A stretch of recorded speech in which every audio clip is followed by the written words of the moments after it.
When basketball legend Michael Jordan returns to Laney High School, no one recognizes him. Not even the principal.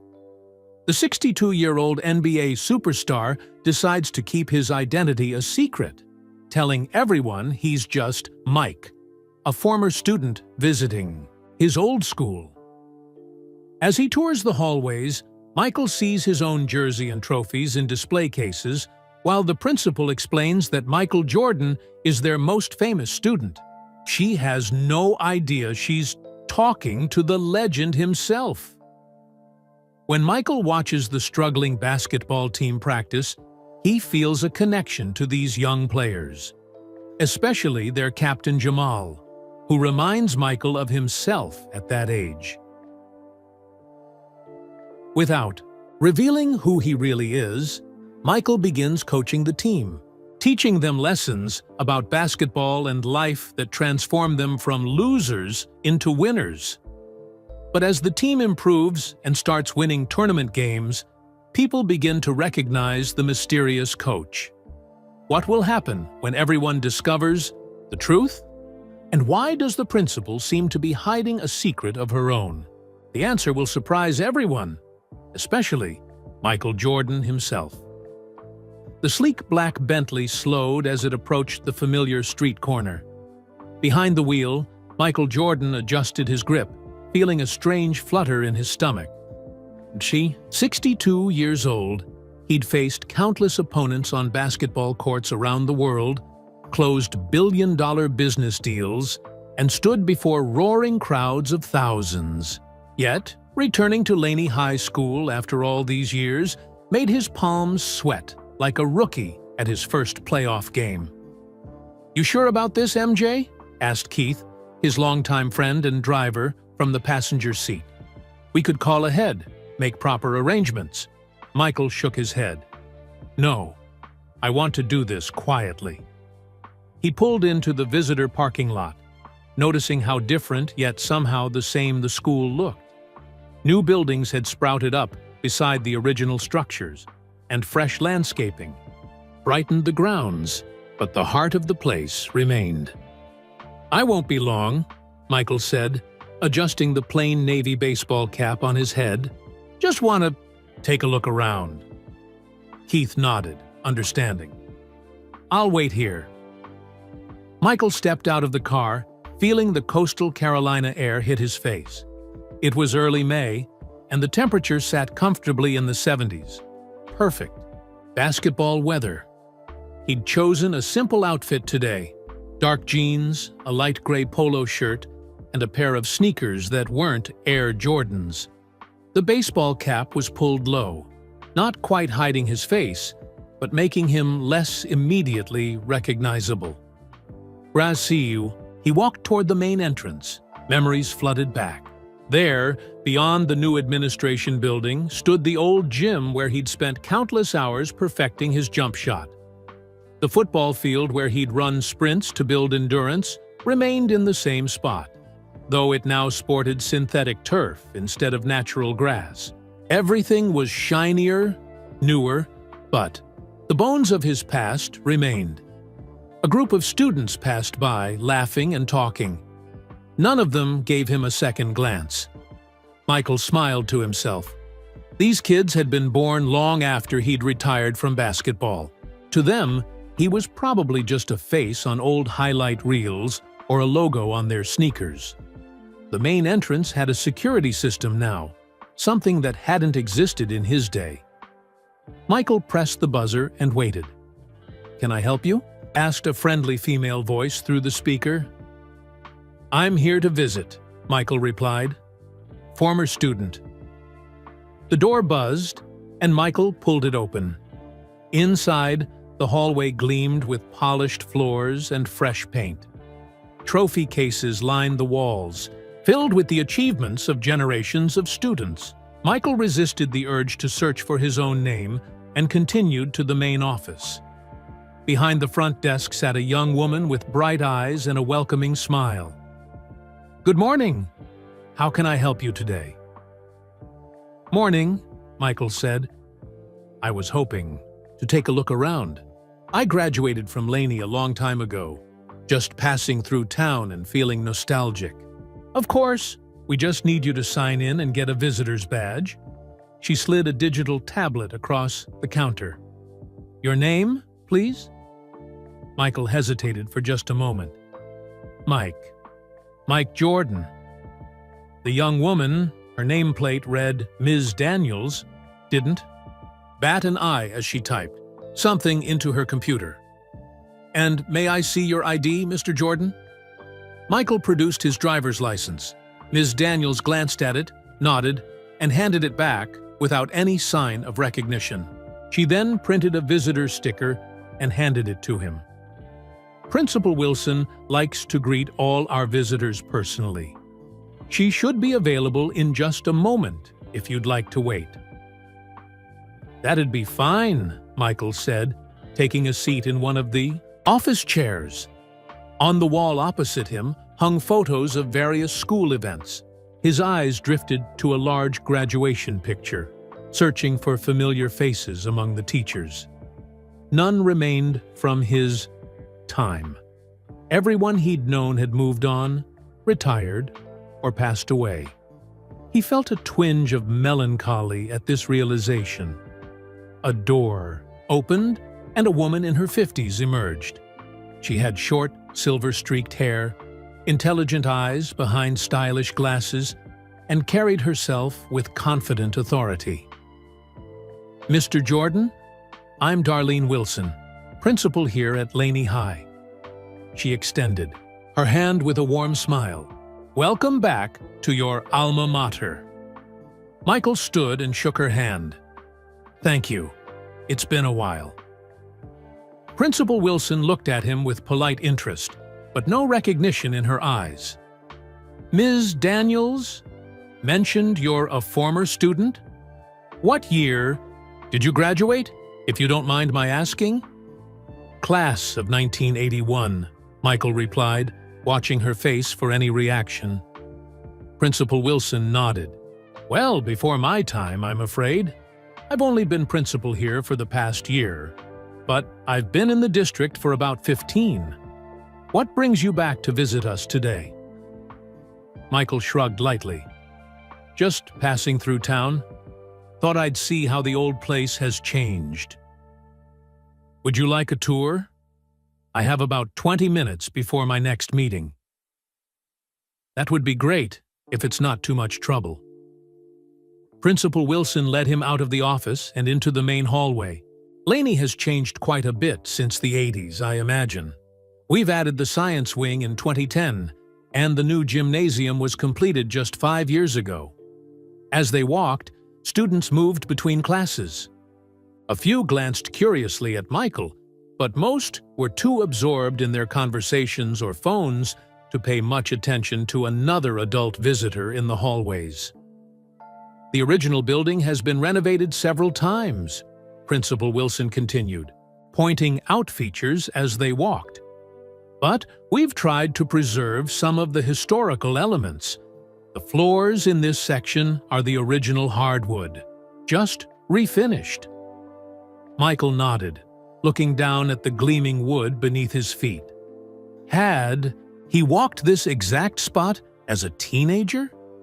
Had his dreams of basketball greatness taken shape here, on these very floorboards? Our academic programs have expanded significantly, Principal Wilson said, with evident pride. We now offer 23 AP courses and have a STEM magnet program that draws students from across the county. That's impressive, Michael said, sincerely. What about the basketball program? Principal Wilson's expression shifted slightly. We have a strong athletics tradition here, of course. Basketball has had its ups and downs in recent years. Coach Bryant is working hard with the boys' team. They're rebuilding this season. They turned a corner, and Michael found himself facing a large trophy case. Inside gleamed golden statues, plaques, and team photos from various sports across the decades. In the center, impossible to miss, was a basketball jersey framed behind glass. Number 23. Principal Wilson noticed him staring. "That's our most famous former student," she explained. "Michael taught you that Jordan played here before becoming an NBA star. We're very proud of that connection to basketball history." Michael felt a strange sensation wash over him: amusement, disbelief, and something like relief. She truly didn't recognize him. "Impressive kid," he said simply. "Indeed," Principal Wilson agreed, completely unaware she was speaking to the man himself. "His legacy inspires our students to pursue excellence. There's a famous story about how he was actually cut from the varsity team his sophomore year, only to come back stronger and more determined. We use that as a lesson about perseverance." Michael fought back a smile. "Good lesson." As they continued down the hallway, Michael felt an unexpected lightness in his step. For the first time in decades, he was walking these halls not as a legend, not as an icon, but simply as Mike, a former student revisiting his past. No autographs to sign, no photos to pose for, no weight of expectations on his shoulders. And, somehow, that felt like the greatest gift of all. "Shall we continue?" Principal Wilson asked, gesturing down the corridor. Michael nodded, still processing the strange freedom of anonymity. "Please, I'd like to see as much as possible." They walked past classrooms where teachers lectured and students bent over notebooks or tapped on tablets. Through the windows, Michael caught glimpses of smart boards and computer stations, a far cry from the chalkboards and overhead projectors of his day. "Our teaching methods have evolved quite a bit since the 80s, Principal Wilson explained. "Every student now has access to digital learning tools, and we've implemented project-based curricula in many subjects. Kids these days have it easy," Michael joked. "We had to actually look things up in encyclopedias." Principal Wilson laughed. "I remember those days too, though I suspect some skills were stronger back then, like memorization and patience." They passed a large mural painted on the wall, depicting various scenes from the school's history. Michael spotted a basketball section that showed silhouettes of players through the decades. One unmistakable figure soared through the air, arm extended in what had become known worldwide as the Jumpman pose. "The art students created this 3 years ago," Principal Wilson said. "They researched all the notable achievements in Laney's history." "They did a nice job," Michael replied, fighting the urge to point out that the artist had captured his dunking form accurately. As they turned another corner, a classroom door opened and students poured into the hallway. A tall boy in a Laney Buccaneers basketball jersey bumped accidentally into Michael. "Sorry, sir," the boy said, glancing up. For a brief moment, Michael thought he saw a flicker of recognition in the boy's eyes, but it passed so quickly he couldn't be sure. "No problem," Michael responded. The boy nodded and hurried off to join his friends.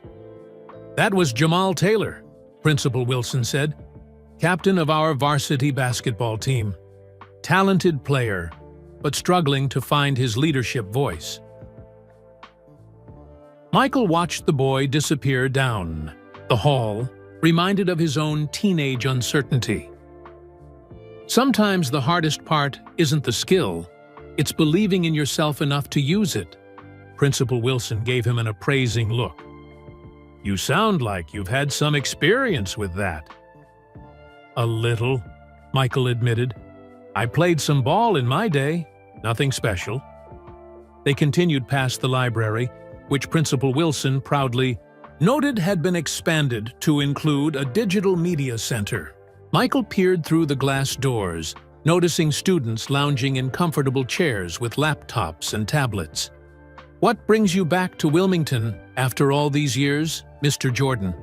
Principal Wilson asked as they walked. "Family business," Michael replied vaguely. "And I've been thinking lately about where I came from, the places and people that shaped me." Principal Wilson nodded understandingly. Many alumni feel that pull to reconnect with their roots, especially at your stage of life. "My stage?" Michael raised an eyebrow. "Well, you mentioned graduating in '81, so I assume you're in your early 60s, she said. "Many people find that's when they start reflecting on their journey." Michael couldn't argue with that.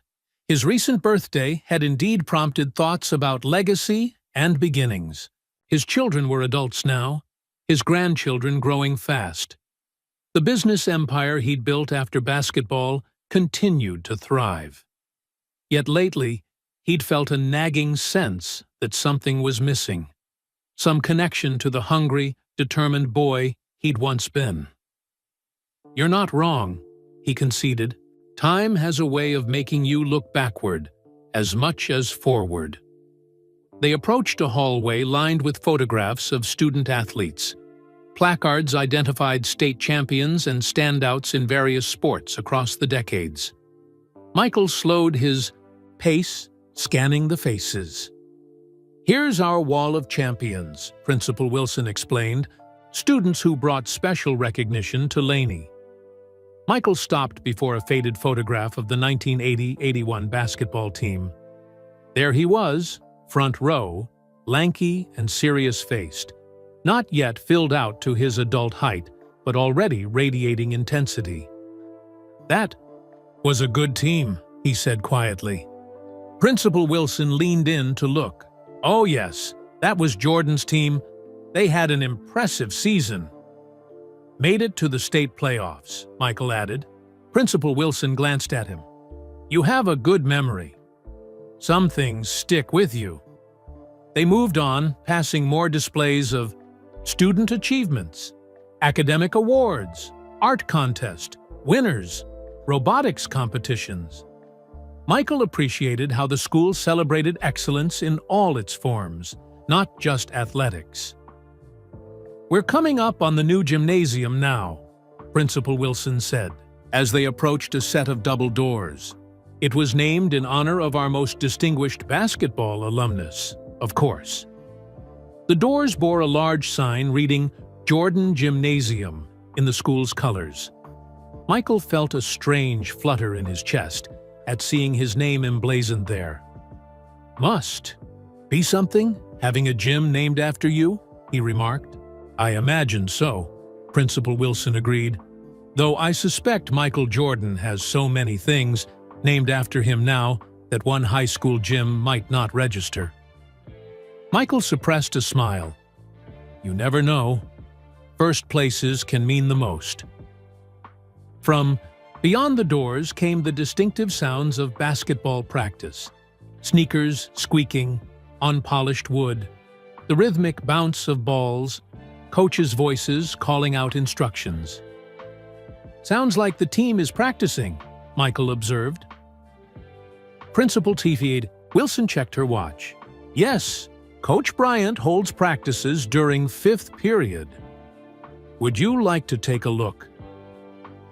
Michael felt that familiar pull, the magnetic attraction of a basketball court that had defined his life. "I'd like that very much."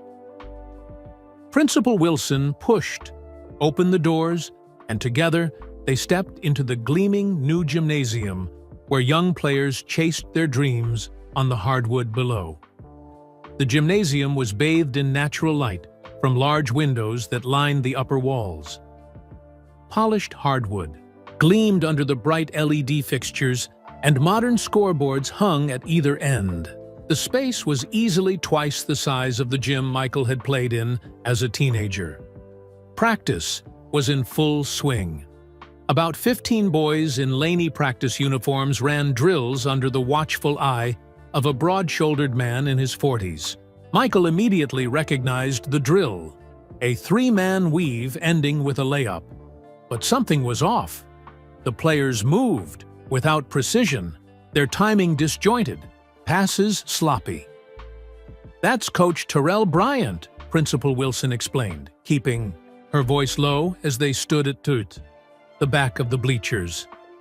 "Former college player. He's been with us 3 seasons now." Michael nodded, his eyes tracking the movements on the court. The tall boy they'd seen in the hallway, Jamal, received a pass and drove toward the basket, but his layup rattled off the rim. The coach blew his whistle. "Taylor, you're rushing it. Take your time and focus on your form," Coach Bryant called. "Out." Frustration edged his voice. Jamal nodded, but Michael could see the tension in the boy's shoulders. He recognized that. Look, a young player trying too hard, pressing instead of flowing. "The team hasn't been performing as well as we'd hoped," Principal Wilson said with a sigh. "We haven't won a championship in nearly a decade." "What's the issue?" Michael asked, his eyes never leaving the court. Principal Wilson considered this. "Talent is there, work ethic too, but something's missing. Coach Bryant says they don't play as a unit, and nobody steps up in crucial moments." Michael understood immediately. Leadership, confidence. The intangibles that turned good players into winners. The drill broke down again when a pass sailed over a player's head. Coach Bryant's whistle shrilled through the gym. "Let's take 5, he called out. "Get some water." As the players dispersed toward the sidelines, Coach Bryant noticed the visitors. He said something to his assistant coach and jogged over. "Principal Wilson," he greeted her with a nod. "Didn't expect to see you at practice." "Just giving a tour to one of our alumni," she replied, gesturing to Michael. "Mr. Jordan was a student here back in the early '80s. Coach Bryant extended his hand. "Terrell Bryant. Always good to meet a Laney alum." Michael shook it firmly. "Mike, nice to meet you, Coach." If Bryant recognized him, he didn't show it. The coach's attention was clearly divided, his eyes darting back to his players who were gathered around the water cooler. "How's the season shaping up?" Michael asked. "Coach?" Bryant's expression tightened. "Started strong, but we've dropped our last 4 games. Boys are losing confidence." Michael nodded understandingly. "Mind if I watch for a bit?" "Not at all," Coach Bryant replied, then turned to Principal Wilson. "You staying too, Principal?" She checked her watch. "I'm afraid I have a meeting in 5 minutes. Mr. Jordan, would you like me to have someone else show you around after you're done here?" "I think I'll be fine," Michael said. "The gym was what I wanted to see most anyway. Thank you for the tour." "It was my pleasure," she said with a smile. "Please stop by the office before you leave to sign out, and come back anytime." After Principal Wilson departed, Michael moved to the bottom row of the bleachers. Coach Bryant blew his whistle, and the players gathered around him. Michael watched as the coach diagrammed a play on his tablet, the boys leaning in to see. But something was missing in their body language. Some players stood with arms crossed. Others fidgeted restlessly. Only a few, including Jamal, seemed fully engaged. The whistle blew again, and the players set up to run the play. 5 on 5. Starters against reserves. The execution was mechanical, lacking fluidity. When a defender jumped the passing lane for a steal, the offensive set fell apart completely. Coach Bryant stopped the action. "That's not what we practiced. Williams, you need to set that screen harder. Rodriguez, wait for the screen before you cut." The players reset, but the second attempt wasn't much better. Michael felt a familiar itch in his fingers, the desire to jump in, to demonstrate. Basketball had been his language for so long that watching these struggling players was like hearing someone butcher a favorite song. After several more failed attempts, Coach Bryant called the team together again. As he spoke to them, Michael noticed Jamal standing slightly apart from his teammates, arms crossed, defensively. Their captain was isolating himself. Not a good sign. When practice ended 20 minutes later, the players trudged toward the locker room. None of them looked satisfied with the day's work. Coach Bryant remained on the court, jotting notes on his tablet with sharp, frustrated strokes. Michael stood and approached him. "Tough practice?" The coach looked up, seeming almost surprised that Michael was still there. "Yeah, been a tough season, honestly." "Mind if I ask you something?" Michael said. "Shoot. What's your best player's biggest weakness?" Coach Bryant didn't hesitate. "Taylor. And it's between his ears. Kid's got Division I talent, but high school confidence. Tries to do too much himself." Michael nodded. It confirmed what he'd observed. "Sounds familiar." "Yeah?" Coach Bryant raised an eyebrow. "I was that kid once," Michael admitted. "Thought I had to carry the team on my shoulders." Coach Bryant studied him with new interest.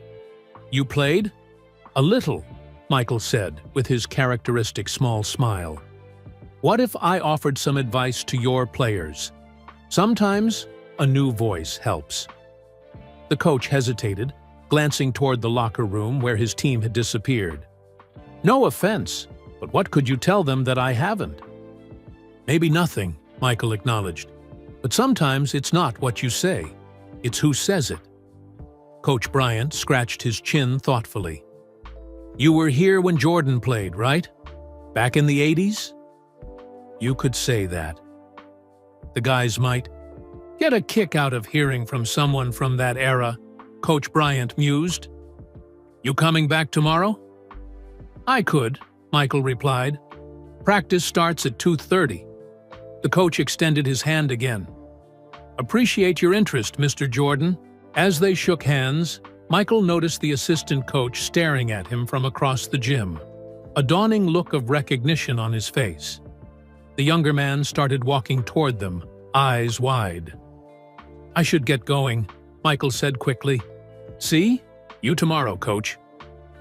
He turned and walked briskly toward the exit, pulling his cap lower. As the gymnasium doors swung shut behind him, Michael heard the assistant coach's excited voice. "Coach, do you know who that was?" In the empty hallway, Michael smiled to himself. Tomorrow would be interesting. For the first time in years, he felt a spark of excitement that had nothing to do with business deals or brand management. Here, he wasn't a billionaire or a global icon. He was just Mike, a former player with something to offer. As he made his way back toward the main office to sign out, his mind was already filling with drills and exercises he could show the team. Tomorrow, he would do more than just visit his past. He would connect with it. The next day, Michael arrived at Laney High School at precisely 2:15 p.m. He'd traded yesterday's casual polo for a simple black t-shirt and athletic pants. In his U-Hoodie car's trunk sat a gym bag containing basketball shoes he hadn't worn in public for years. Not his signature brand, but plain high tops that wouldn't draw attention. At the front office, Ms. Daniels greeted him with the same friendly smile as before. "Back again, Mr. Jordan? Principal Wilson mentioned you might return." "Just wanted to see a bit more of the old school," Michael replied, signing the visitor log. "Is it all right if I observe basketball practice again?" "Of course. You know the way to the gym?" Michael nodded, clipping on his visitor badge. As he walked through the now familiar hallways, he noticed more students than yesterday. A few glanced his way, but most were absorbed in their conversations or phones. One boy did a double take as Michael passed, nudging his friend and whispering something, but Michael kept moving. When he reached the gymnasium, practice hadn't started yet. Players were shooting around, some stretching on the sidelines.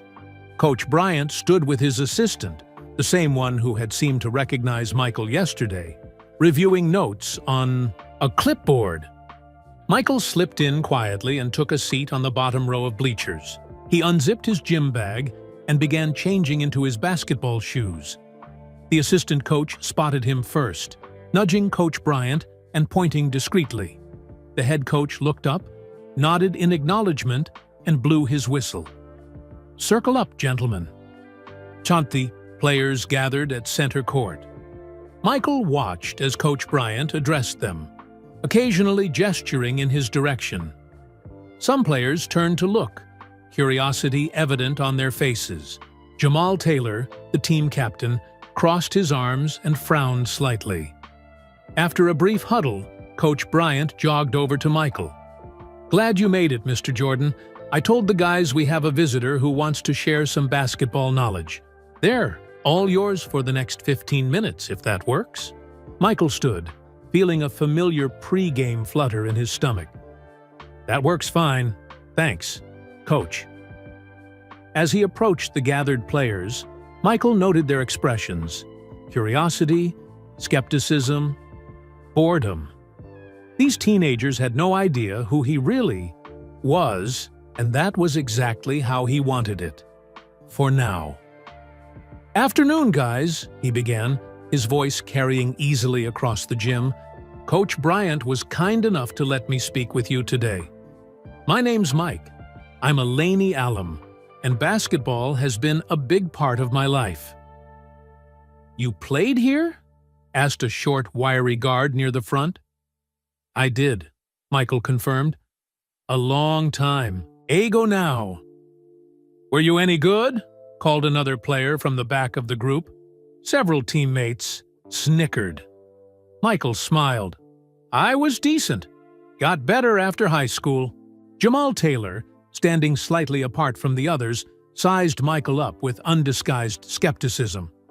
"No offense, sir, but what can you teach us that Coach hasn't already?"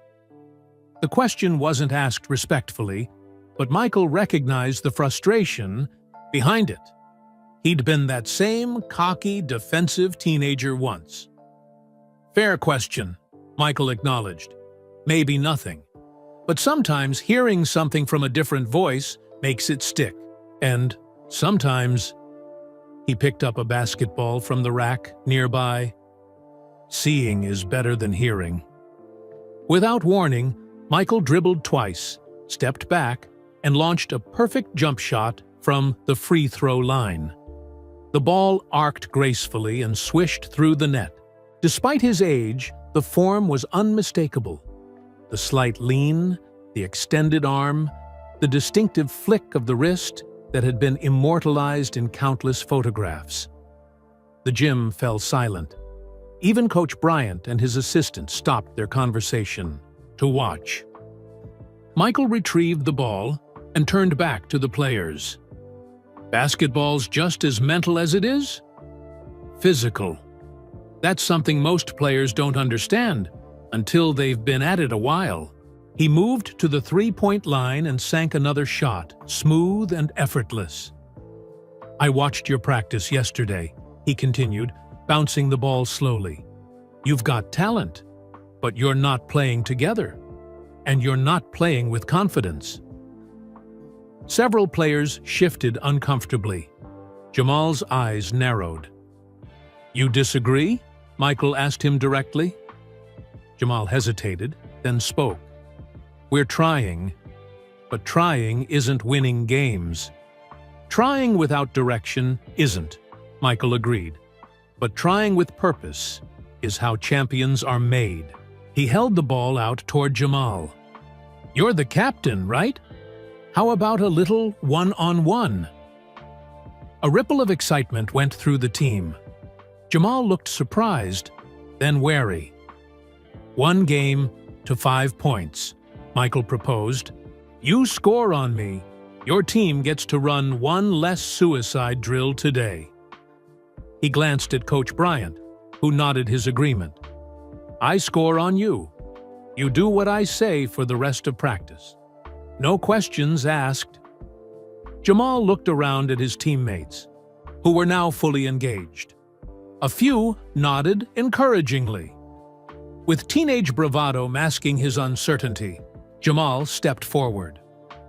"You're on, old man." The players spread out, forming a circle around center court. Coach Bryant folded his arms, watching with interest. Michael removed his visitor badge and handed the ball to Jamal. "Your ball first." Jamal dribbled cautiously at the top of the O, he sizing up his opponent. Michael stood relaxed, knees slightly bent, arms loose at his sides. His posture seemed casual, but his eyes were intensely focused. Making his move, Jamal crossed over quickly to his left and accelerated toward the basket. Michael pivoted smoothly, staying with him step for step. When Jamal rose for a layup, Michael's hand appeared from nowhere, cleanly blocking the shot and catching the ball in one fluid motion. Sitting on the edge of the bed, he picked up his phone and saw several missed calls from his business manager, 2 from his oldest son, and a text from Keith asking how the school visit had gone. Michael replied to Keith with a brief message. "Going back tomorrow. Need you to bring me something from the storage unit." The next morning, Michael arrived at Laney High carrying a weathered duffel bag. Inside were treasures from his past. Dog-eared notebooks filled with plays and drills, practice shorts from his early Bulls days, and a pair of original Air Jordans that had never been released to the public. These weren't for show. They were tools for the lessons he planned to share. When he walked into the gym after signing in at the office, the atmosphere was noticeably different. Players who had been shooting around stopped to watch him enter. Coach Bryant approached, with an extended hand and a genuine smile. "They've been asking when you'd arrive," the coach said. "I've never seen them this eager for practice." Michael set his bag on the bleachers. "Let's not waste that energy then." Today's session began, with Michael gathering the team in a circle at center court. He sat on the floor with them, breaking down the invisible barrier between teacher and students. "Yesterday, I showed you some moves," he began.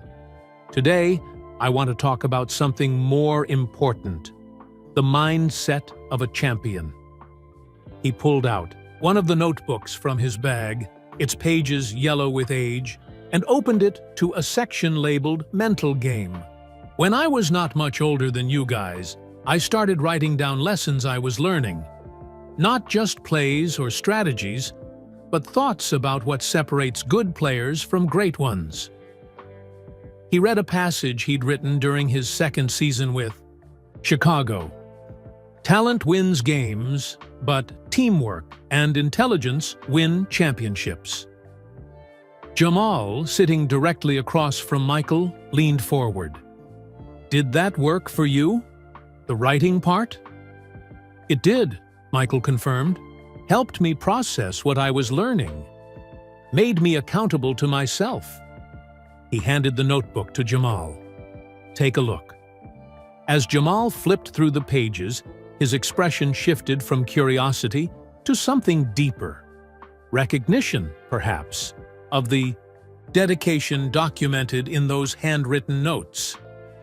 "You guys each have individual skills," Michael continued, addressing the whole team. "But you're not playing as a unit. Basketball is like having a conversation.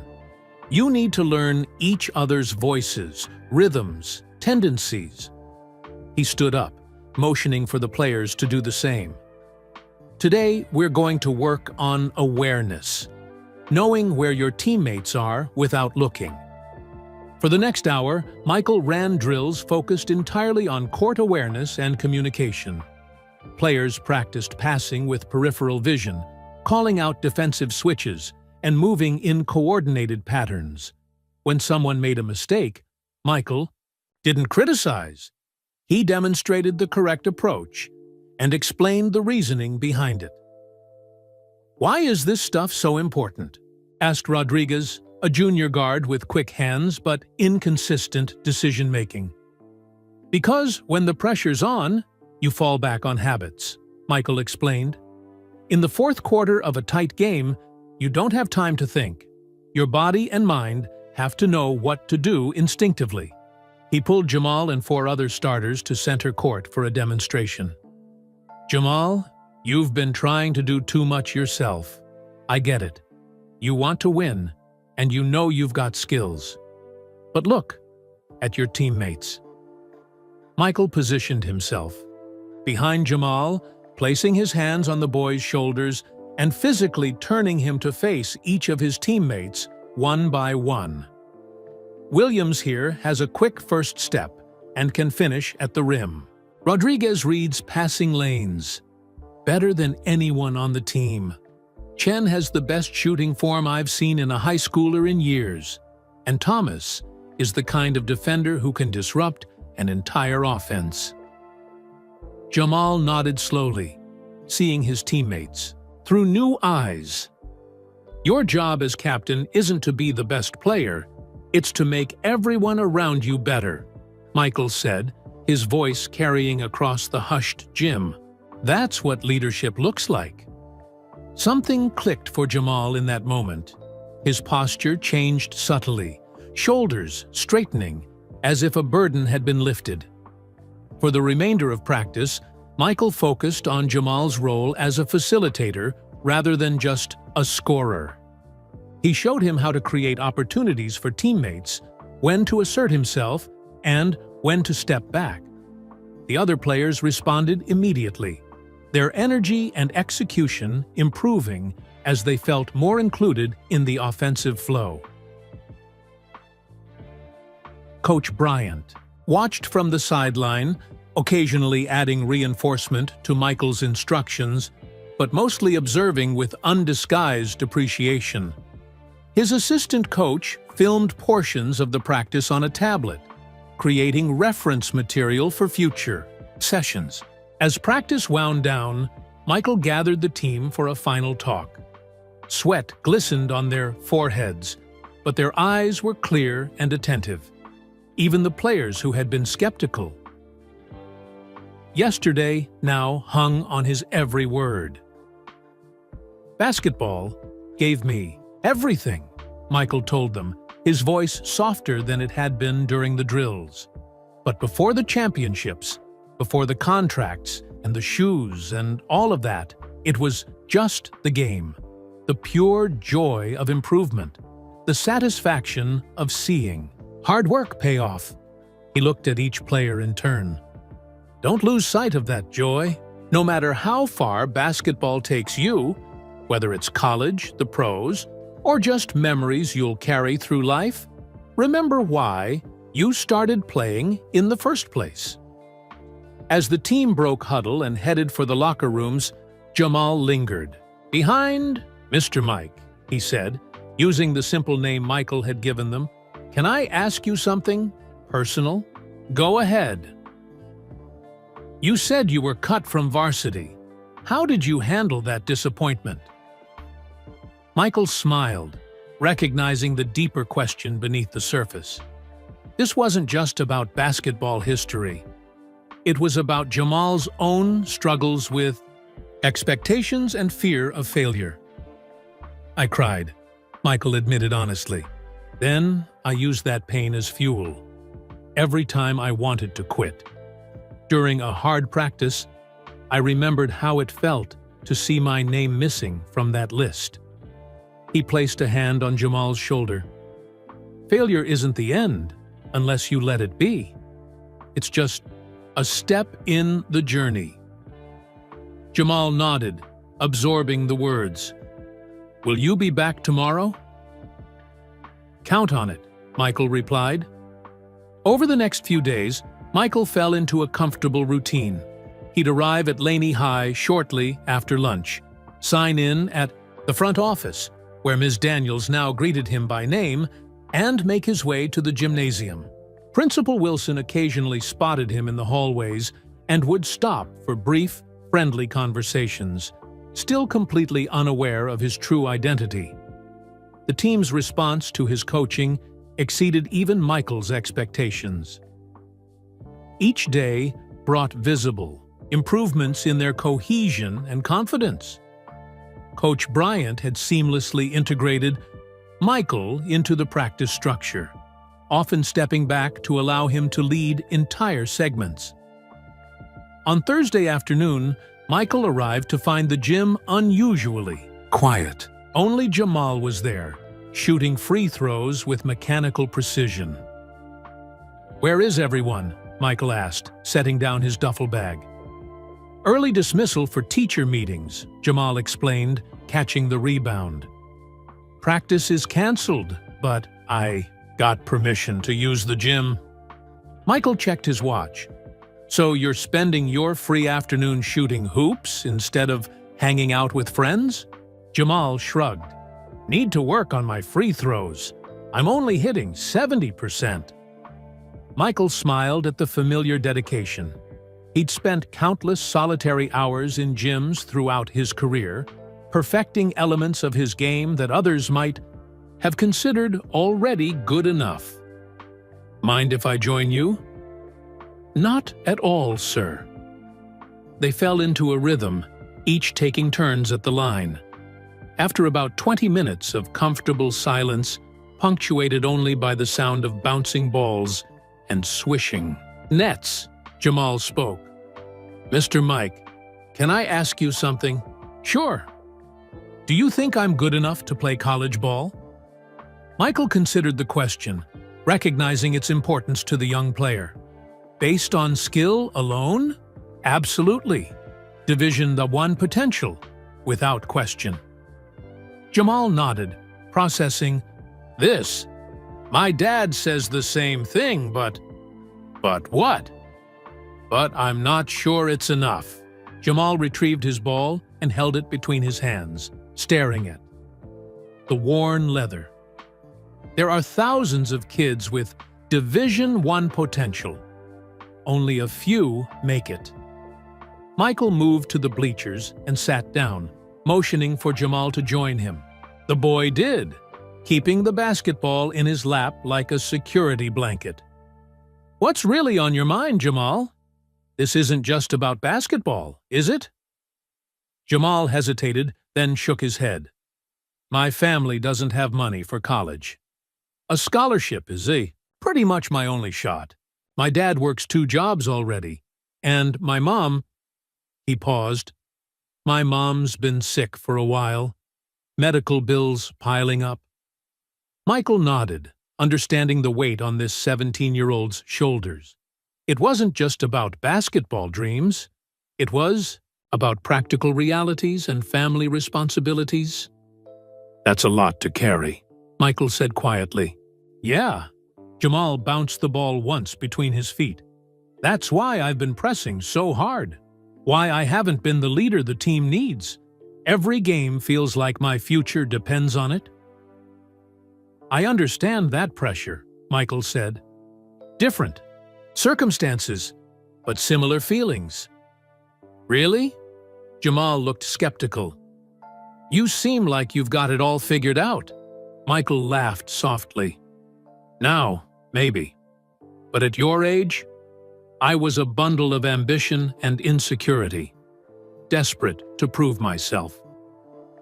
He told Jamal about his own family's modest background, about working at gas stations growing up, about the sacrifices his parents made. He spoke about the pressure he'd put on himself, not just to succeed, but to excel beyond what anyone thought possible. "The thing is," Michael continued, "pressure can crush you or forge you. The difference is what you focus on." "What do you mean?"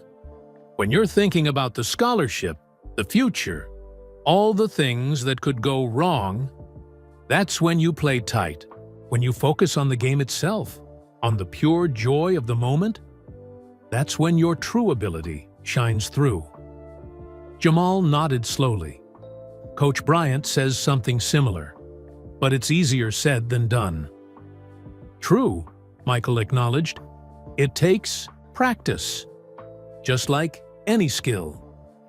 They sat in companionable silence for a moment before Jamal spoke again. My dad used to talk about Michael Jordan all the time.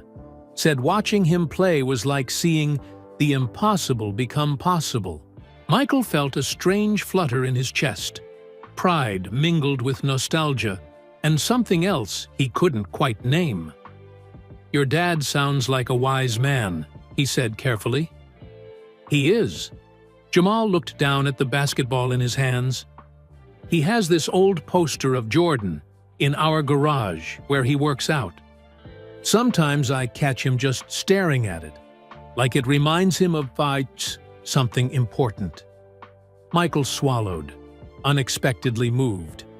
Throughout his career, he'd known his play inspired people, but hearing this specific, intimate example, a father finding strength in his image during difficult times, touched him deeply.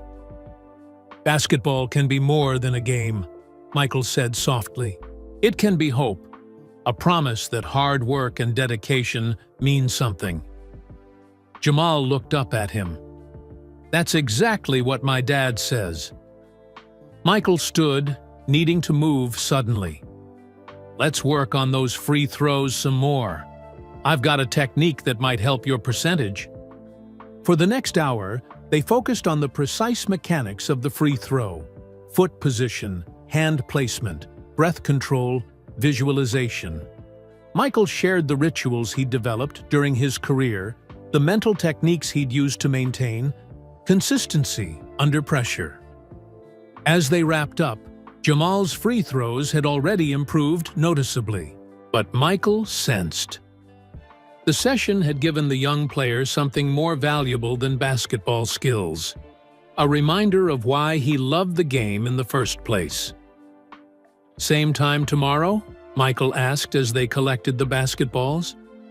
"Actually, we have an away game tomorrow. First round of the regional tournament." "Right, Coach Bryant mentioned that." Jamal hesitated, then asked, "Would you come? I know it's about an hour drive, but having you, there would mean a lot to the team." Michael considered this. He'd planned to keep his involvement restricted to private practices, minimizing the risk of wider recognition, but the earnestness in Jamal's request was hard to refuse. "I'll see what I can do," he said. "No promises, but I'll try." Jamal's face brightened. "That would be awesome, Mr. Mike. The guys would be so pumped if you showed up." As they walked out of the gym together, Michael realized something had shifted. He'd come to Laney High seeking a connection to his past, a brief nostalgic visit to his roots. Instead, he'd found something unexpected, a meaningful bond with a young player whose struggles and aspirations mirrored his own from decades ago. The past and present had fused into something new, something neither could have anticipated, but both clearly needed. "Jamal," Michael said as they reached the parking lot, "regardless of whether I make it to the game tomorrow, remember what we talked about. Play with joy. The rest will follow." Jamal nodded solemnly. "I will, sir. I promise." The following day, Michael debated whether to attend Laney's tournament game. His original plan for a quiet, anonymous visit to his old school had already evolved into something more involved than he'd anticipated. Appearing at a public game would increase the chances of being recognized. Still, he found himself thinking about Jamal and the team throughout the morning. By early afternoon, he'd made his decision. He called Keith. "Need you to drive me to Wilson High School. Laney's playing there at 5:30. "Going public with this now?" Keith asked. "Not if I can help it," Michael replied. "But I told those kids I'd try to be there." At 5:15, Keith pulled their car into the visitor section of Wilson High's parking lot. The gymnasium was already buzzing with activity. Parents arriving, cheerleaders, practicing, the distinct sound of pre-game warm-ups audible even from outside. Hat and glasses, Keith suggested, holding out a simple black cap and dark sunglasses. Michael nodded, putting them on. It wasn't much of a disguise, but it might buy him some time before being recognized. "I'll text when I need pickup. Hopefully I can watch the game without causing a scene." Inside, Michael paid for his ticket and slipped into the gymnasium, finding a seat in the top corner of the bleachers. The stands were about half full, with most spectators on the home team's side. Michael spotted a small but vocal section of Laney supporters across the court, many wearing the school's blue and gold colors. On the court, both teams were finishing their warm-ups. Michael easily spotted Jamal leading. The Laney players threw stretches. The boy seemed more focused than Michael had seen him in practice, his usual nervous energy channeled into purposeful movement. As players returned to their benches for final instructions, Jamal looked up, scanning the crowd. Michael gave a small wave, and Jamal's face broke into a brief smile of recognition before he refocused on Coach Bryant's pre-game talk. The game began with Laney winning the jump ball. Immediately, Michael could see the difference in their play. The disjointed, individualistic tendencies he'd observed in practice had been replaced by fluid movement and clear communication. Jamal, in particular, played with a newfound balance, assertive when needed, but willingly deferring to teammates in better positions. By halftime, Laney led 32-28. Michael remained in his corner seat, occasionally exchanging messages with Keith. So far, no one had approached him, though he'd noticed a few double takes from passing spectators. During the third quarter, something changed. A middle-aged man a few rows down kept glancing back at Michael, then leaning to whisper to his wife. Soon after, a teenage boy climbed the bleachers and sat nearby, sneaking obvious looks while typing on his phone. On the court, the game intensified. Wilson High adjusted their defense to double-team Jamal whenever he touched the ball. Instead of forcing shots as he might have done previously, Jamal calmly found open teammates. When Wilson pulled ahead by 4 points with 6 minutes remaining, Laney responded with poise, running the offensive sets they'd practiced. Michael leaned forward, completely absorbed in the game.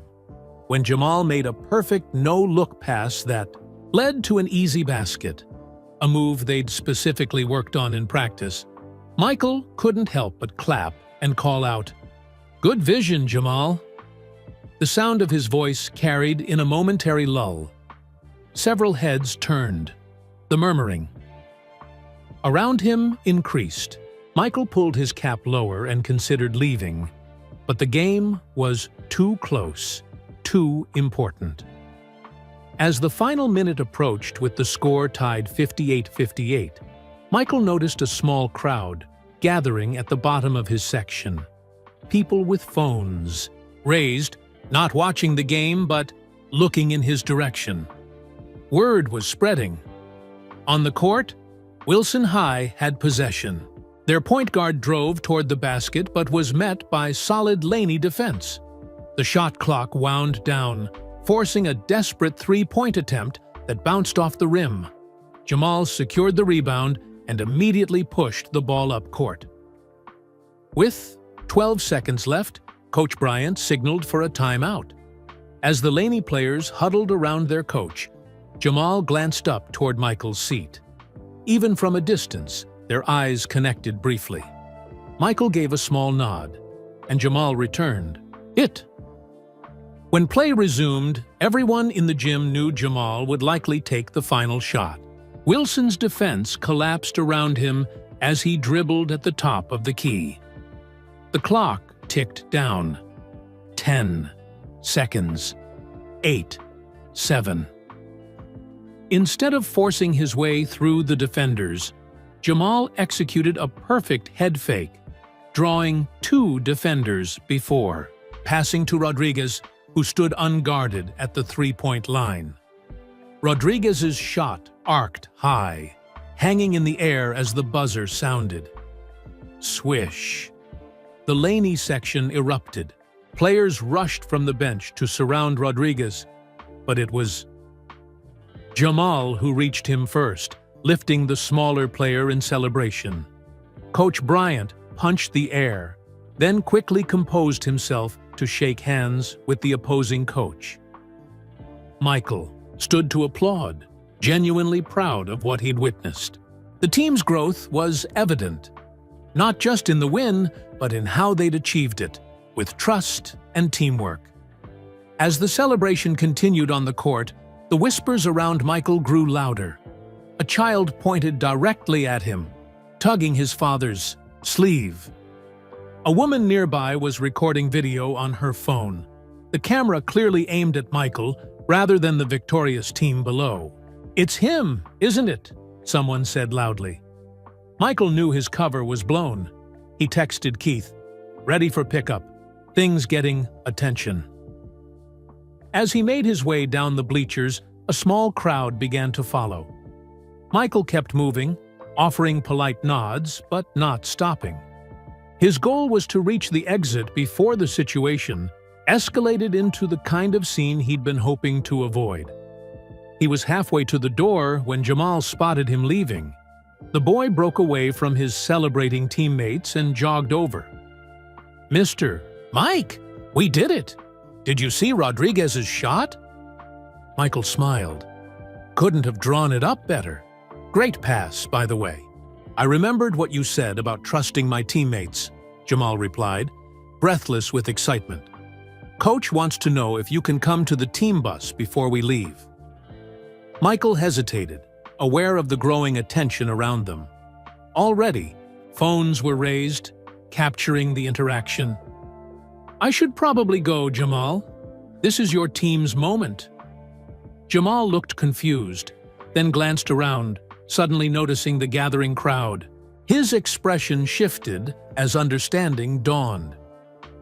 "Wait, are you—" he began, looking more closely at Michael's face, then at the people recording. "Them."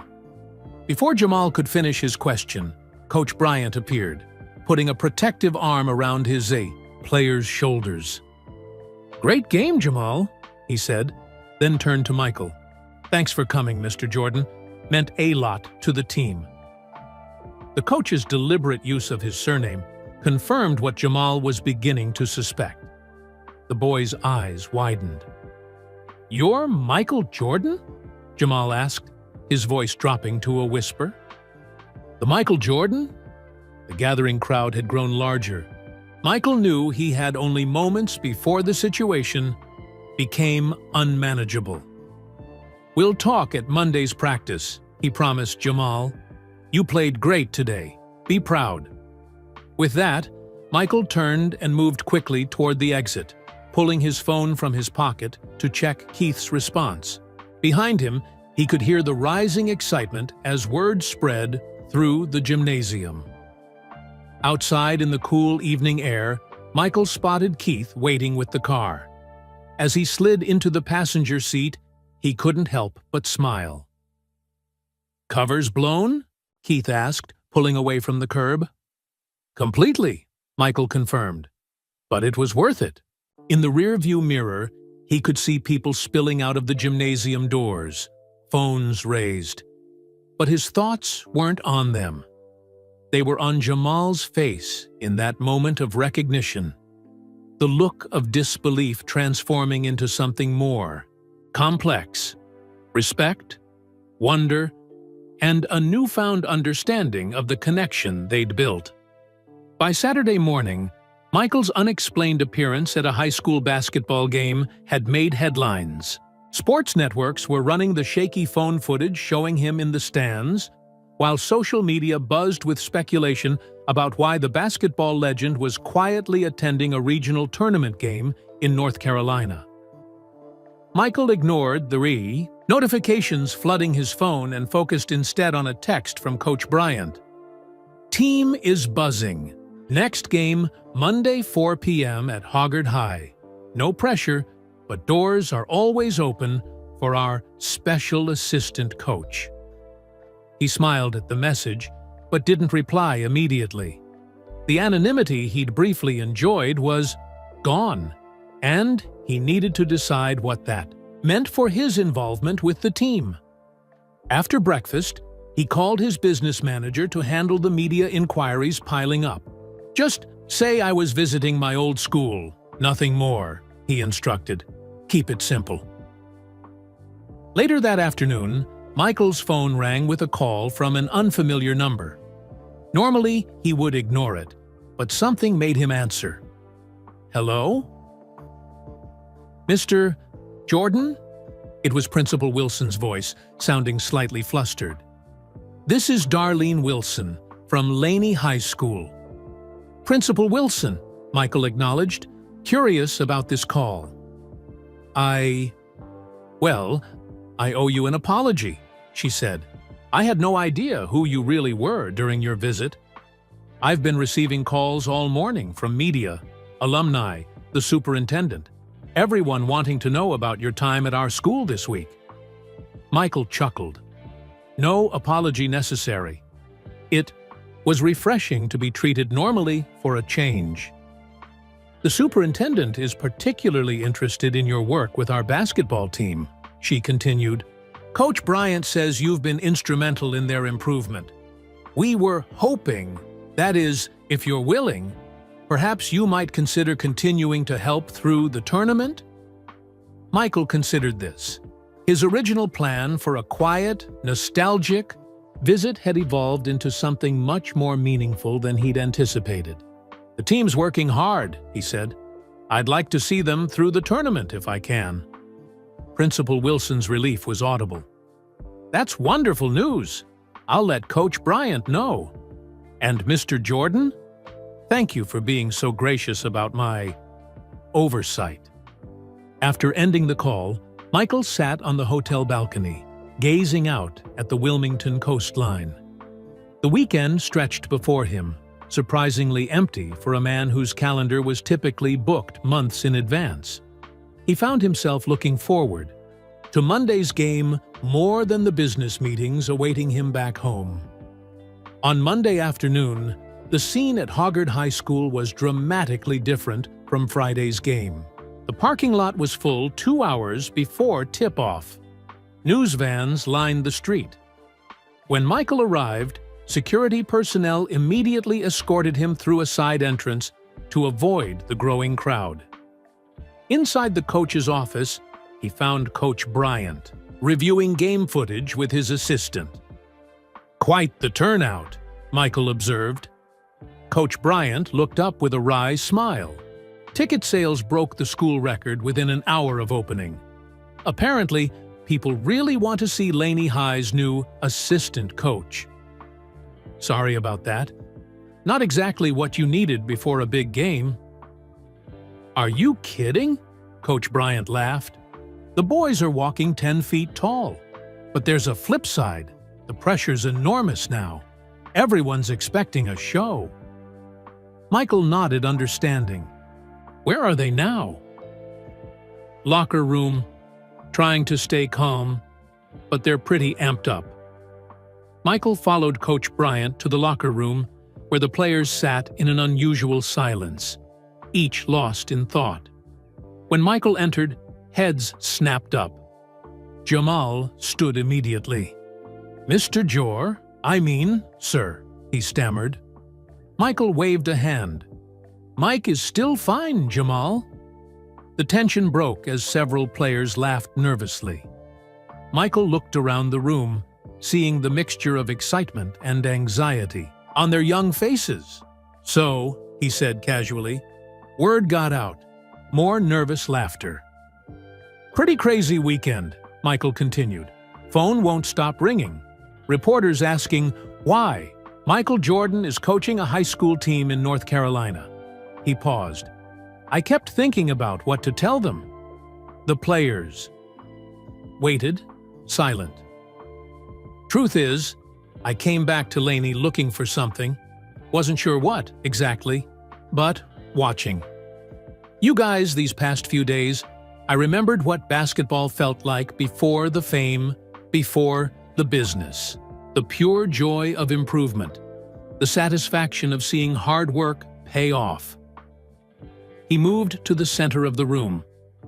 Today's game is going to be different. That gym is packed. People with cameras, phones, expectations. They're not here to see you. They're here to see me. The players nodded, understanding. So here's what we're going to do, Michael continued. We're going to flip the script. I'll be sitting in the stands.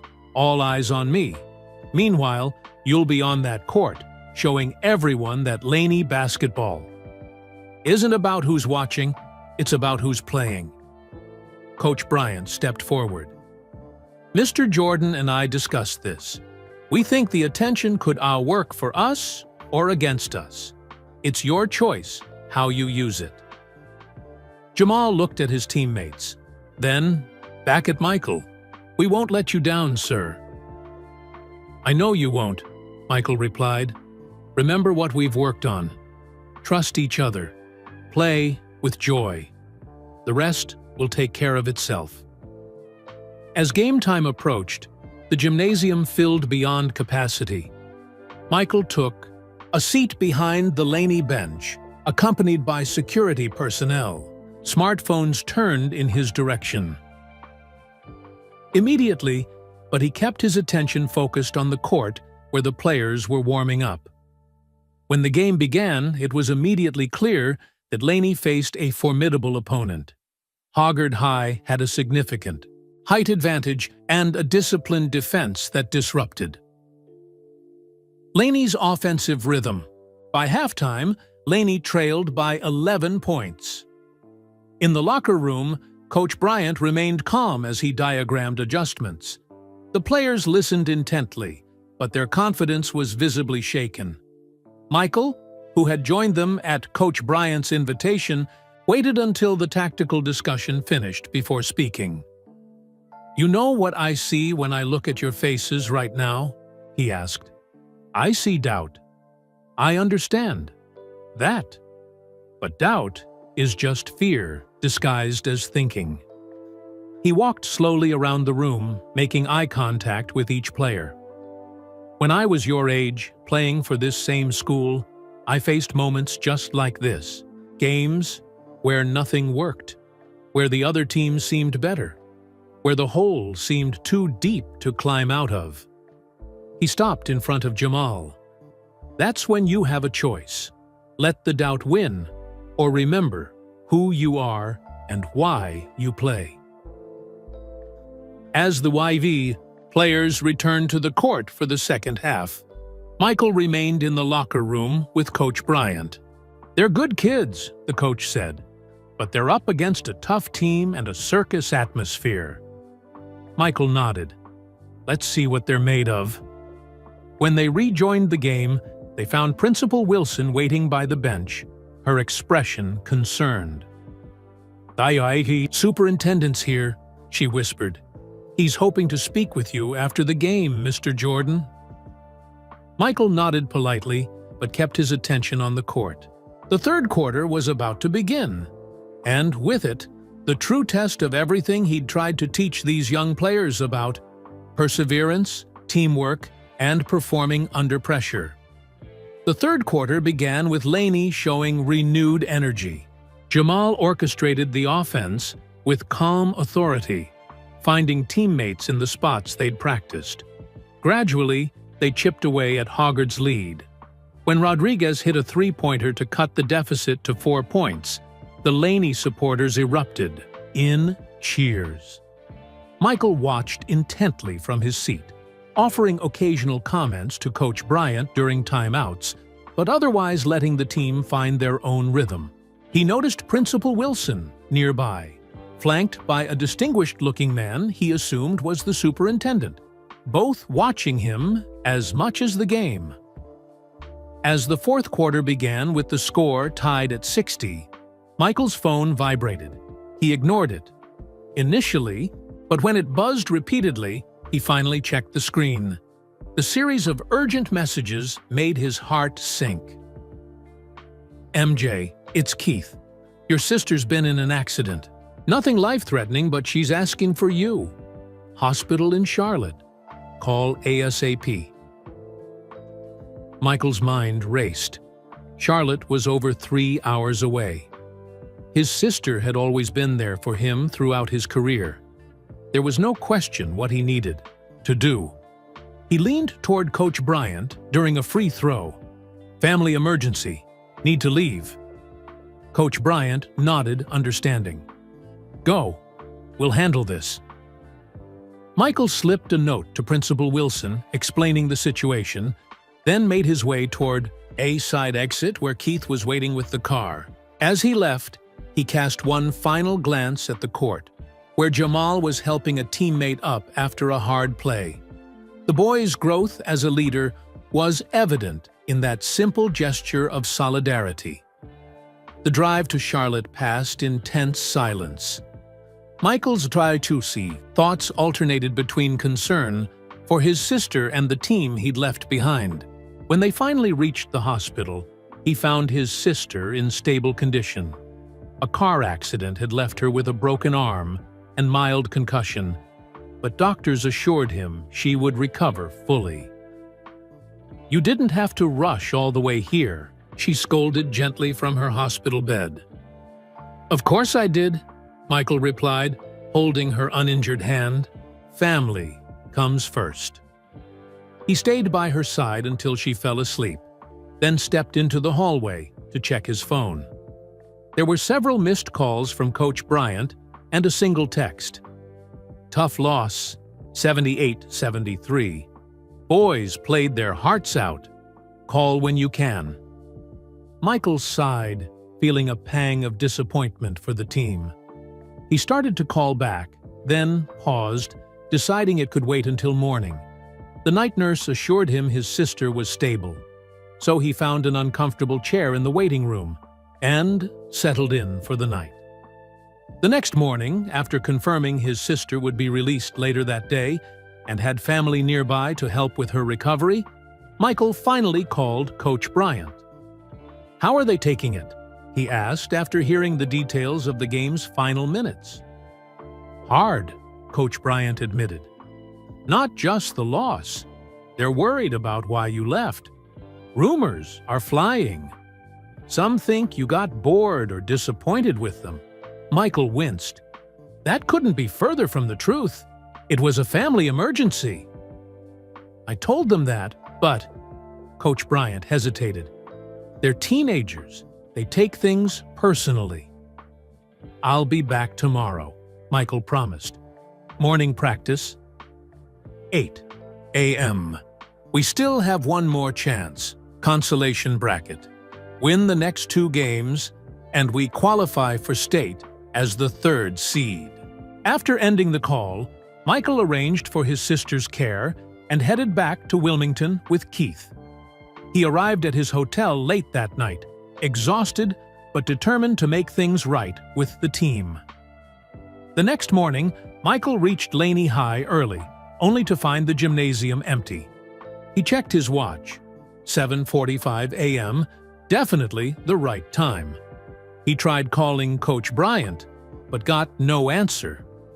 Confused, he walked to the main office, where Ms. Daniels greeted him with her usual smile, though he noticed it seemed strained. "Morning, Mr. Jordan. Looking for the team?" "Practice was supposed to start at 8, he confirmed. "Oh," she said, looking uncomfortable. "I believe there was a change. Principal Wilson might know more. She's in her office." Michael knocked on Principal Wilson's door and was immediately invited in. She looked up from her computer, her expression carefully neutral. "Mr. Jordan, I wasn't expecting to see you this morning." "I'm looking for the basketball team. Coach Bryant said practice was at 8. Principal Wilson folded her hands on her desk. "There's been a change of plans. The team is practicing at Trask Middle School today. Their gymnasium was available, and Coach Bryant thought..." She paused, clearly choosing her words carefully, "that a change of scenery might help. The players refocus after yesterday's disappointment." Michael wasn't convinced. "Is that the only reason?" Principal Wilson sighed. The media presence has been challenging. Reporters have been camped outside the school since yesterday. The superintendent felt it best to move practice somewhere quieter. I see. Michael understood the subtext. His presence had created complications, and no one thought to tell me. Coach Bryant mentioned you had a family emergency. We weren't sure when you'd return. She hesitated, then added, "The superintendent has some concerns about the attention your involvement has generated. He's worried it might distract from the educational environment." Michael nodded slowly. "I understand, but I made a commitment to these players." "No one doubts your intentions," Principal Wilson assured him. "It's just a matter of finding the right balance." "Where exactly is this practice happening?" Principal Wilson wrote down the address. "The boys would certainly be thrilled to see you. They took yesterday's loss hard." After leaving the office, Michael stood in the empty hallway, reading between the lines of what Principal Wilson had said. The message was clear. His presence, while valuable to the team, had created a spectacle that school administrators were struggling to manage. As he walked back to his car, Michael spotted a small group of reporters near the school entrance. One recognized him and called out, but Michael kept walking, his mind on the players. Practicing across town without him, particularly Jamal, who would surely be taking the loss. Hardest of all. This wasn't how he'd imagined his quiet return to Laney would unfold. What had begun as a personal journey had become a media circus, and now the very connection he'd come seeking was in jeopardy. Keith was waiting by the car. "To the middle school?" Michael nodded, his jaw set with determination. "Yes. I made these kids a promise." Trask Middle School's gymnasium was considerably smaller than Laney's, with lower ceilings and outdated equipment. When Michael walked in, practice was already underway. Coach Bryant was running the team through defensive rotations, his voice echoing sharply against the walls. The players noticed Michael's arrival before their coach did. A noticeable ripple of surprise moved through the team, with drills momentarily faltering as heads turned. Coach Bryant followed their gaze and nodded briefly to Michael before refocusing the team. "Eyes here, Rodriguez, you're jumping too early on the help defense. Williams, wider stance. Let's run it again." Michael took a seat on the bottom row of bleachers, content to observe without interrupting. He could read the team's body language clearly. They were going through the motions, but the energy and focus from previous practices was missing. Jamal, in particular, seemed withdrawn, his usual intensity replaced by mechanical movements. When Coach Bryant finally called for a water break, Jamal approached Michael while the other players gathered around the cooler. "You came back," he said simply. "I said I would," Michael replied. "I'm sorry about yesterday. My sister was in an accident." Jamal's expression softened. "Is she okay?" "She will be. Broken arm, some bruises." Michael shifted on the bench. "Coach Bryant told me about the game. Said you guys played hard." Jamal looked away. "Not hard enough." "Sometimes it's like that. You give everything and still come up short." "We thought," Jamal hesitated. "Some guys thought maybe you left because you were disappointed in us, that we weren't worth your time anymore." Michael shook his head firmly. "That's not it at all. Family emergency, nothing more." "Coach told us that, but..." Jamal shrugged. "It's been crazy. Reporters outside school, everyone talking about us, all these expectations suddenly." "And you feel the pressure," Michael finished for him. "Yeah." Jamal bounced a basketball absently. "Before you showed up, nobody cared if we won or lost. Now it's like the whole world is watching. Not the whole world, Michael said with a small smile. But I get it. Spotlight changes things. Coach Bryant called the players back to the court. Jamal lingered a moment longer. We still have a chance to make state if we win the next 2 games, he said. First one's tomorrow afternoon. I know. I'll be there. Jamal nodded and jogged back to his teammates. Coach Bryant approached Michael. Glad you made it, he said.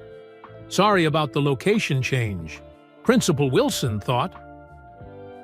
I spoke with her, Michael interrupted. I understand the concerns, but I told these kids I'd see them through the tournament. Coach Bryant's relief was visible. That means a lot to them. More than they might admit right now. He lowered his voice. Especially Jamal. He took yesterday's loss personally. Missed a crucial free throw in the final minute. Mind if I work with them for a bit? They're all yours. Michael joined the team on the court, feeling their uncertain eyes on him. He kept his approach simple, focusing first on rebuilding their confidence through basic drills executed with precision. Gradually, the players' movements became more fluid, their communication more natural. By the time he introduced pressure scenarios, simulating end-of-game situations with heightened stakes, they were responding with renewed focus. Remember, Michael told them during a huddle, pressure is just opportunity in disguise. Everyone feels it. Champions use it. After practice, he pulled Jamal aside for some additional free throw work, having him shoot, while Michael created distractions, talking, waving his arms, even playfully heckling. It was the same technique his own coaches had used to prepare him for hostile crowds. Block it all out, Michael instructed. Find your routine and trust it. The rim doesn't move, no matter who's watching. As they were finishing up, Principal Tanpusier Wilson appeared at the gymnasium door, accompanied by a distinguished man in an expensive suit, whom Michael assumed was the superintendent. They observed silently for several minutes before approaching. Mr. Jordan, Principal Wilson began, this is Superintendent Harris. He's been eager to meet you. The superintendent extended his hand. An honor, Mr. Jordan. Your contribution to basketball history is unparalleled. Thank you, Michael replied simply, already sensing the conversation's direction. I understand you've been working with our team, the superintendent continued. The players clearly benefit from your expertise. However, we're concerned about the disruption your presence has caused. Michael nodded. Principal Wilson mentioned that. I understand your concerns. We're simply trying to maintain an environment focused on education, Superintendent Harris explained. The media attention has been overwhelming. Michael glanced at Jamal, who was pretending not to listen while collecting basketballs nearby. Achi Tarfoy made a commitment to these players, he said firmly. Their next game is tomorrow, with a potential state qualifier after that. I intend to be there for both. The superintendent seemed ready to object, but Principal Wilson spoke first. Perhaps we can find a compromise. What if Mr. Jordan attends as a spectator rather than joining the bench? We could arrange discreet seating, minimize the spectacle. Superintendent Harris considered this. That might work, and perhaps limit media access? No interviews on school property? I'm fine with that, Michael agreed, relieved to find a solution that would allow him to keep his promise to the team. After the administrators departed, looking satisfied with the arrangement, Jamal approached. Everything okay? Fine, Michael assured him. Just working out some details for tomorrow's game. Jamal hesitated, then asked the question clearly weighing on him. Will you be there? Front row, Michael promised, but I'll be watching from the stands, not the bench. School rules. Jamal nodded, understanding more than he let on. As long as you're there. The next day, Michael arrived at Clemens High School, where the consolation bracket games were being held. As arranged, security escorted him to a reserved section of seating near the Laney bench, but distinctly separate. Media had been restricted to a designated area, and while photographers' lenses tracked his every move, the controlled environment was a significant improvement over the chaos of the previous game. Laney's opponent was a disciplined team from Winston-Salem with a deliberate, grinding style of play. The game quickly developed into a defensive battle, with points hard to come by for both sides. By halftime, Laney clung to a 3-point lead, 24-21. In the locker room, Coach Bryant delivered tactical adjustments while occasionally glancing toward the door, perhaps half expecting Michael to appear. But Michael kept his word, remaining in the stands when play resumed. As the second half progressed, Laney's lead evaporated. With 4 minutes remaining, they trailed by 5 points.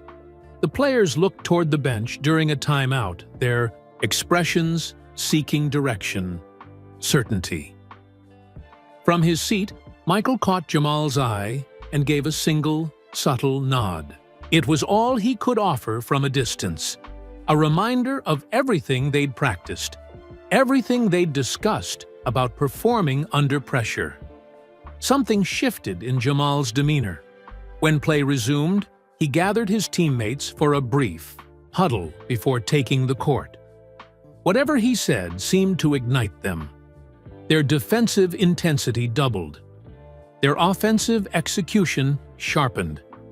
With 1 minute remaining, Laney had closed the gap to just 1 point. The Winston-Salem team called timeout, setting up a final play. As both teams returned to the court, Michael leaned forward in his seat, recognizing the critical moment upon them. This wasn't just about winning a basketball game anymore. It was about young men facing pressure and discovering who they were in that crucial moment. The gymnasium fell into that peculiar hush that accompanies defining moments in sports. When collective breath is held, when time seems to slow.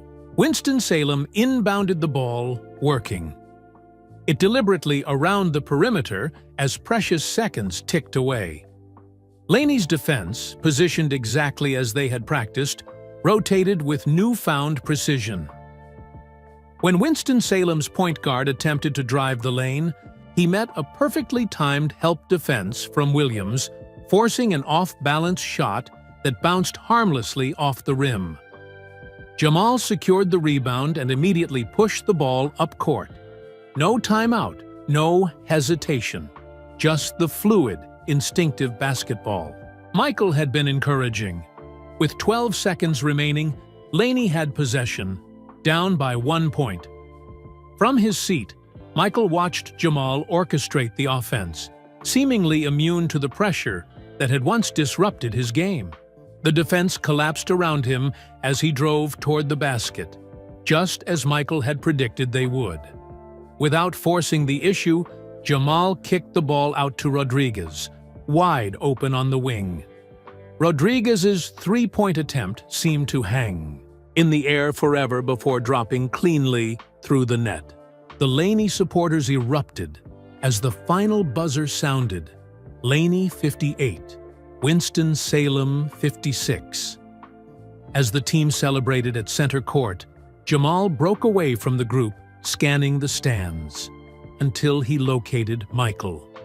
Their eyes met across the distance, and Jamal gave a small salute, acknowledgement of the lessons that had carried them through. Michael returned the gesture, feeling a deep satisfaction that transcended the victory itself.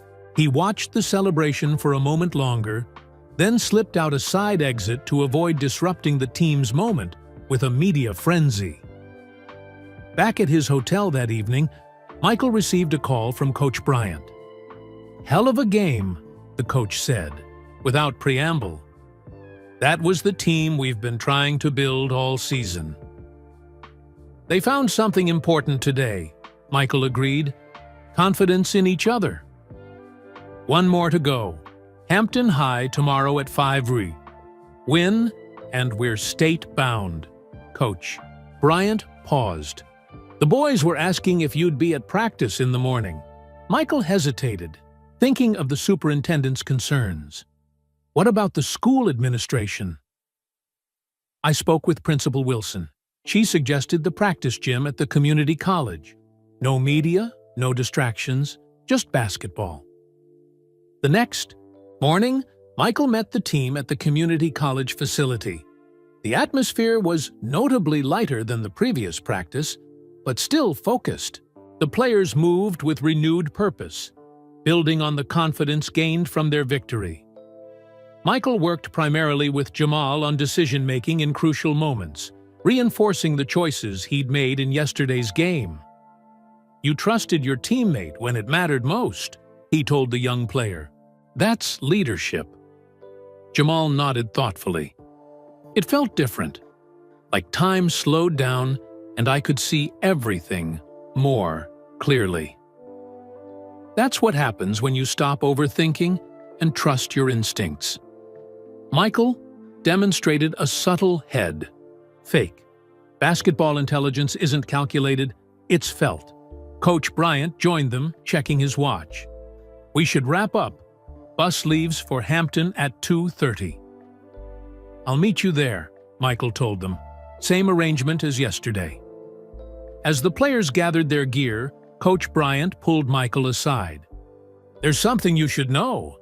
Hampton's coach was Dean Carter's assistant at UNC for 6 years. Michael raised an eyebrow, recognizing the name of his former college coach. "Small world. He's good, very good.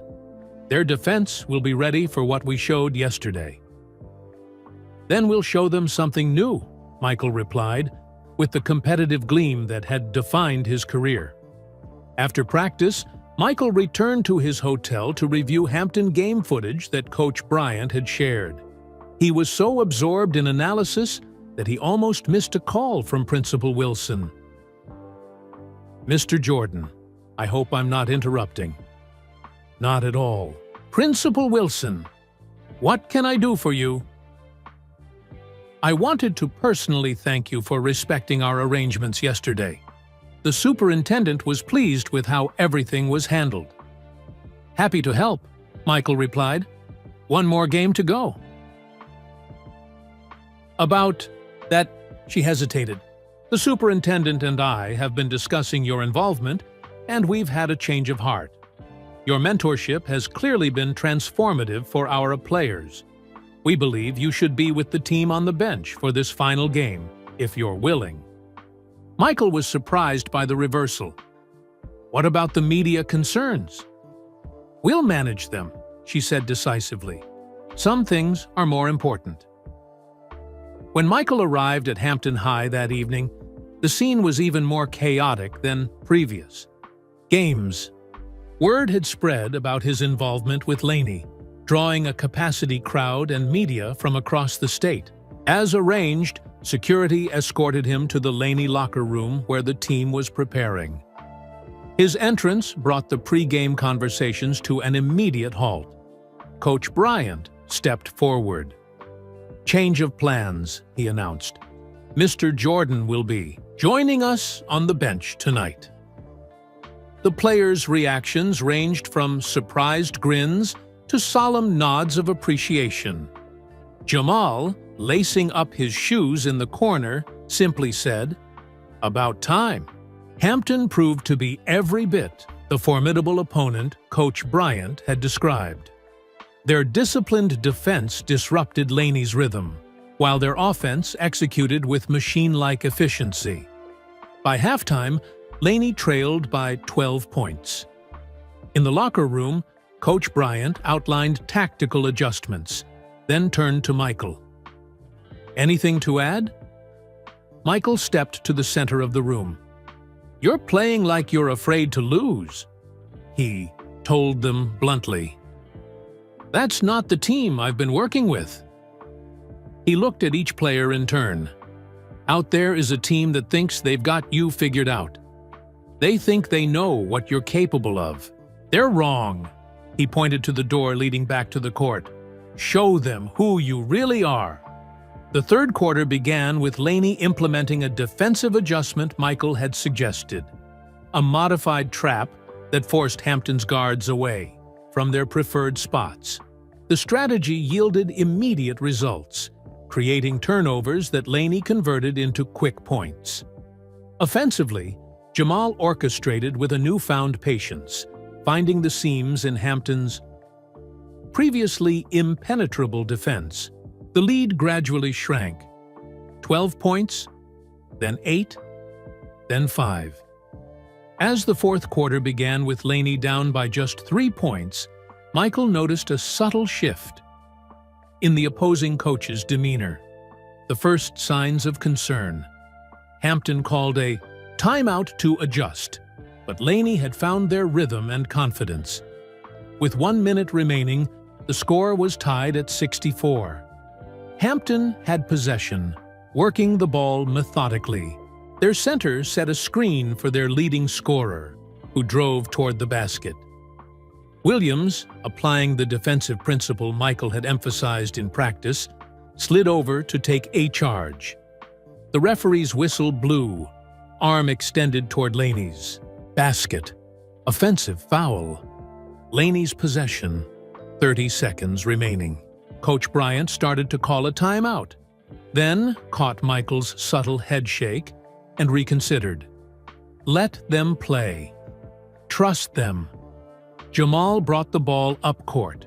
The defense focused intently on him. The same scenario as yesterday's game seemed to be, unfolding. All eyes on the star player, expecting him to take the decisive shot. Instead, Jamal executed a perfect pick-and-roll with Thomas, drawing 2 defenders before delivering a bounce pass that led to an uncontested layup. Hampton hurried to inbound, but with only 3 seconds remaining, their desperate half-court heave fell short. The buzzer sounded. Laney, 66. Hampton, 64. As his teammates celebrated wildly around him, Jamal turned toward the bench, where Michael and Coach Bryant stood side by side. The boy's face reflected not just the joy of victory, but the deeper satisfaction of growth realized. In that moment, as the noise of the crowd washed over them, Michael felt something unexpected, a connection to his own past, to the hungry, determined teenager he'd once been on this same journey. He had come to Laney seeking his roots, but had found something more valuable. The chance to see his legacy extended through these young players, who now carried forward the lessons of dedication, perseverance, and excellence he had embodied. Coach Bryant turned to him, hand extended. "Thank you for this," he said simply. Michael shook it firmly. "My pleasure, Coach. Truly." As the celebration continued around them, Principal Wilson approached, accompanied by the superintendent and several school board members. "Mr. Jordan," the superintendent began with a wide smile, "I believe we need to discuss your continued involvement with our basketball program." Michael glanced at the celebrating team, particularly at Jamal, who was being interviewed by a local reporter, handling the attention with newfound poise. "I'd like that," he replied sincerely. "I'd like that very much." 2 days later, Michael sat in Principal Wilson's office reviewing the plan for Laney's first-round state tournament game. The media attention had intensified beyond anyone's expectations, with national sports networks now covering the story of Michael Jordan's unexpected coaching role at his alma mater. ESPN wants to broadcast the game, Principal Wilson explained, sliding a document across her desk. They're requesting sideline access, pre-game interviews, the works. Michael skimmed the proposal. "What do you think?" "Honestly, it's overwhelming," she admitted. "But it's also an incredible opportunity for our students, not just the basketball players. Our media production class could shadow the broadcast team. Our journalism students could gain real-world experience." Michael nodded thoughtfully. "As long as the focus stays on the team, not me." "That's the challenge," Principal Wilson agreed. "The superintendent is concerned about maintaining an educational environment amid all this attention." "I understand," Michael said. "Let me talk to Coach Bryant and the team. It should be their decision, too." Later that afternoon, Michael met with the players in the locker room. Their excitement at having qualified for the state tournament was tempered by awareness of the growing spectacle surrounding them. "I want your honest opinions," Michael told them. "This attention, the cameras, the interviews, the expectations, it's a lot. If it's too much, I can step back. Watch from the stands. Keep working with you in private practices." The players exchanged glances. Finally, Jamal spoke up. "A month ago, we were just another team with a losing record. Nobody cared if we won or lost. Now we're heading to state, and suddenly everyone wants to know our names." He looked around at his teammates. "It's intense, but isn't this what we've been working toward? To play on the big stage?" Rodriguez nodded. "My little brother's friends all want his autograph now because he's related to someone on the team. It's crazy, but kind of awesome too." Williams, typically quiet, added, "My dad told me pressure is just a privilege not everyone gets to experience." Michael smiled at the familiar wisdom. "Your dad's right. Pressure means what you're doing matters." Coach Bryant, who had been listening silently, finally spoke. "My concern isn't the attention. It's making sure you guys are ready for the level of competition at state. These teams are on another level from what we've faced." Michael turned to him. "When's our first game?" "Saturday, 2:00 p.m. Against East Forsyth. They're the second seed overall.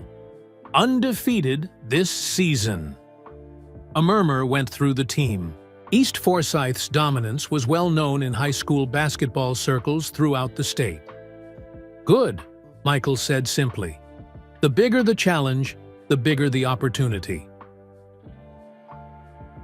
For the next 3 days, practice intensity reached new heights.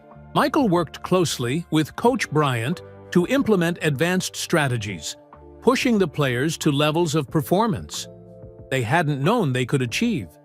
The community college continued to provide their practice facility, maintaining the IDOC team's privacy as they prepared. On the morning of the game, Michael met the team for a light shoot-around. The players were quiet, focused, each processing the moment in their own way. As they finished, Michael gathered them at center court. "When I played in big games," he told them, "I always reminded myself that the court dimensions never change. The basket is still 10 feet high. The ball is still the same size. All that changes is the noise around you." He looked at each player in turn. "Remember who you are and what got you here. The rest is just noise." The state tournament was being held at the Lawrence Joel Veterans Memorial Coliseum in Winston-Salem. When the Laney team bus arrived, they were greeted by a scene none of them had experienced before. Media lined up behind barriers, cameras flashing, fans holding signs. Inside the players' tunnel, Coach Bryant reviewed final instructions while the team prepared to take the court for warm-ups. Michael stood slightly apart, letting the coach handle the pre-game routine while offering quiet words of encouragement to players as they stretched. Jamal approached him, basketball tucked under his arm. "Nervous?" Michael asked. "A little," Jamal admitted. "But good nervous. Ready nervous." Michael nodded approvingly. Perfect place to be. When the team took the court for warm-ups, the crowd reaction was immediate and overwhelming. The stands were packed, with a significant Laney contingent making the trip to support their suddenly famous team. ESPN cameras tracked their movements, occasionally focusing on Michael at the edge of the court. East Forsyth emerged from the opposite tunnel, their players noticeably larger and more physically imposing than Laney's.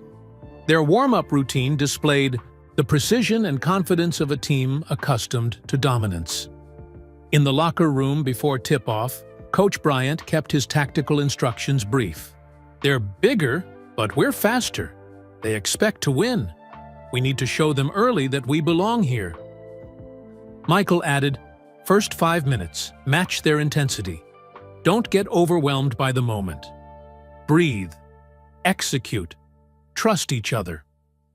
When the game began, the difference in caliber was immediately apparent. East Forsyth's defense was suffocating, their offense polished. Laney struggled to find rhythm, falling behind 15-6 in the first quarter. During a timeout, Coach Bryant adjusted the defensive alignment while Michael pulled Jamal aside. "They're playing exactly how we expected," he said calmly. "Stick to the plan. Keep pressure on. Their guards, the shots, will start falling." Gradually, Laney found their footing. Rodriguez hit a three-pointer. Williams made a steal that led to a fast break basket. The deficit remained, but the team's confidence grew. With each small success, by halftime, they had closed the gap to 5 points. East Forsyth 32, Laney 27. In the locker room, Coach Bryant outlined further adjustments. "Their center's getting tired. He's not running the floor as well. Push the pace."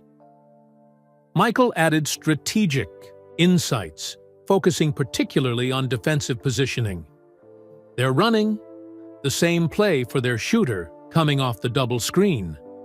Williams, you're anticipating? Well, trust your instincts there." The third quarter became a battle of wills. East Forsyth, unaccustomed to being challenged, responded with increased physical play. When Jamal was knocked hard to the floor after a drive to the basket, tension filled the arena. He rose slowly, waving off concern, but Michael could see the fire in his eyes, not anger, but determination. On the next possession, Jamal executed a perfect crossover that left his defender off balance, then delivered a no-look pass to Thomas for an emphatic dunk. The Laney section erupted, the momentum noticeably shifting. By the start of the fourth quarter, the game was tied at 48. The East Forsyth coach called AE timeout, his frustration evident as he addressed his team. On the Laney bench, Coach Bryant reviewed defensive assignments while Michael spoke quietly to Jamal. 10 minutes of basketball left, he said. Everything we've worked on comes down to this. No regrets. Jamal nodded, eyes focused on the court. No regrets. The final quarter unfolded with the intensity of a championship game. Neither team could establish more than a 3-point advantage. With 1 minute remaining, East Forsyth led 60-59. Laney's defense forced a shot clock violation, giving them possession with 35 seconds left. Coach Bryant called timeout to set up the final play. In the huddle, he outlined the options, then looked at Michael, who nodded agreement. "Jamal," Coach Bryant said, "we're putting the ball in your hands. Read the defense. Trust what you see." The players returned to the court, the tension palpable. Jamal brought the ball up court, the defense collapsing around him as the clock wound down. 20 seconds, 15, 10. East Forsyth sent a double team, exactly as Michael had predicted they would. Jamal remained poised, finding Rodriguez open on the wing. Instead of taking the shot, Rodriguez made one more pass to Williams in the IEHA corner. The shot arced through the air as the buzzer sounded. The gymnasium fell silent for that suspended moment before the ball kissed the backboard and dropped through the net. Laney, 62. East Forsyth, 60. The Laney bench exploded in celebration, players rushing the court to surround Williams. Coach Bryant pumped his fist in triumph, then turned to embrace Michael, both men caught in the emotion of the moment. Cameras captured it all: the celebration, the stunned East Forsyth players, the jubilant Laney supporters. But the most meaningful image, one that would appear on sports websites nationwide the following day, showed Jamal in the midst of celebration, looking back toward the bench where Michael stood, their eyes meeting in shared understanding of the journey they had taken together. In that moment of victory, with noise swirling around them and the future suddenly bright with possibility, the teacher and student connected across the distance, not as legend and admirer, but as two competitors who understood the true meaning of perseverance, growth, and excellence. The final buzzer had sounded, but their story was far from over. The days following Laney's stunning victory over East Forsyth passed in a whirlwind. The team's unexpected triumph became national news, with sports analysts dissecting the game and marveling at the transformation of a previously unremarkable high school squad under Michael Jordan's guidance. Though Laney would eventually lose, in the state semifinals to the eventual champions, their run was celebrated as one of the most inspiring stories in high school basketball that year. For the players, especially Jamal and his fellow seniors, the experience had been life-changing. 1. Week after the tournament's conclusion, Principal Wilson organized a special assembly to honor the team. The entire student body packed into the gymnasium, which had been decorated with blue and gold streamers. A new banner commemorating their state tournament appearance hung beside the decades-old championship flags. As students and faculty settled into their seats, Principal Wilson approached the microphone at center court. "Good morning, Laney High School," she began, her voice echoing through the space. "Today, we gather to celebrate an extraordinary achievement by our basketball team, who showed us all what can be accomplished through dedication, teamwork, and perseverance." She gestured to the players seated in a row of chairs behind her, each wearing their game jerseys. These young men began their season facing challenges that might have discouraged less determined individuals. Instead, they embraced those challenges and turned them into opportunities for growth. Principal Wilson then introduced Coach Bryant, who spoke briefly about the season's journey. "Sometimes in life," he concluded, "the right person appears at exactly the right moment to help you find your path. For our team, that person was Michael Jordan." A murmur went through the crowd as Principal Wilson invited Michael to the microphone. He had deliberately kept a low profile since the tournament, allowing the players to receive the recognition they deserved. Now, dressed simply in slacks and a button-down shirt, he approached center court to enthusiastic applause. "Thank you," he began, waiting for the noise to subside. "When I first walked into Laney High School a few weeks ago, I wasn't looking for attention or recognition. I was looking for connection to my past, to the place that helped shape me into the person I became." He glanced at Principal Wilson with a small smile. "I didn't expect the school's principal to give me a tour without recognizing me. But that unexpected anonymity turned out to be a gift. It allowed me to rediscover something precious that sometimes gets lost in the noise of achievement and celebrity." the pure joy of the game. Michael turned toward the team. These players reminded me why basketball matters, not the trophies, or the contracts, or the fame, but the lessons learned through dedication to craft, the growth that comes from facing challenges head-on, the bonds formed through shared struggle and triumph. He focused particularly on Jamal. Leadership isn't about being the best player on the court. It's about making everyone around you better. These young men embraced that principle and transformed not just as players, but as people. Michael then addressed the wider student body. Not everyone plays basketball, but everyone faces moments that test their character and determination. These players have shown what's possible when you refuse to be defined by setbacks or limited by others' expectations. As Michael concluded his remarks, Principal Wilson returned to the microphone. "We have a special presentation to make today," she announced, gesturing to someone off stage. The superintendent stepped forward, carrying a framed jersey, number 23, with Jordan emblazoned across the back. "Michael," the superintendent said, "on behalf of Laney High School, we would like to present you with this token of our appreciation.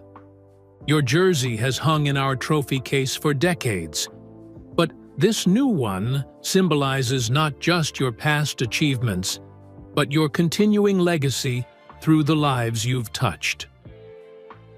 Michael accepted the frame with genuine emotion, shaking hands with the superintendent as cameras flashed throughout the gymnasium. "There's one more thing," Principal Wilson added. "Coach Bryant and the team have prepared something special." Coach Bryant stepped forward. "Michael, the players wanted to express their gratitude in their own way. Jamal?" Jamal approached Michael carrying a large envelope. "Mr. Jordan, Mike," he began, his voice steady despite the gymnasium's hush. "You came to Laney looking for your past, but you gave us our future. Some of us, like me, were trying to carry everything on our shoulders. You taught us the strength of trusting others." He handed Michael the envelope. "This is from all of us." Michael opened it and removed a handmade card signed by every player. Attached to the card was a newspaper clipping, yellowed with age. The headline read, "Sophomore, Jordan cut from varsity squad." Michael stared at the article, momentarily confused. It was from his own high school days, a painful memory that had ultimately fueled his determination. Inside the card was a handwritten note. "Thank you for showing us that setbacks can become setups for comebacks. P.S. Principal." Wilson knew who you were all along. She was the student reporter who wrote this article about you 47 years ago. She wanted you to have the gift of being unknown, even for a little while. Michael looked up in surprise, his eyes finding Principal Wilson across the court. She met his gaze with a small smile and a subtle wink. In that moment, the full circle of the journey struck him. The student reporter who had documented his early disappointment had become the principal who gave him the rare gift of anonymity, allowing him to reconnect with the pure essence of basketball and his own beginnings. The gymnasium erupted in applause as Michael embraced Jamal, then turned to acknowledge Principal Wilson with a nod of deep understanding and gratitude. No words were necessary. Between them, just the shared recognition of how paths cross and recross through life, creating opportunities for growth, redemption, and the passing of wisdom from one generation to the next. As the assembly concluded and students began filing out, Michael remained at center court, surrounded by players seeking final words of advice and encouragement. Jamal stood slightly apart, watching the scene with quiet satisfaction. Principal Wilson approached him. "You did well, Mr. Taylor." "Thank you, Principal Wilson," Jamal replied.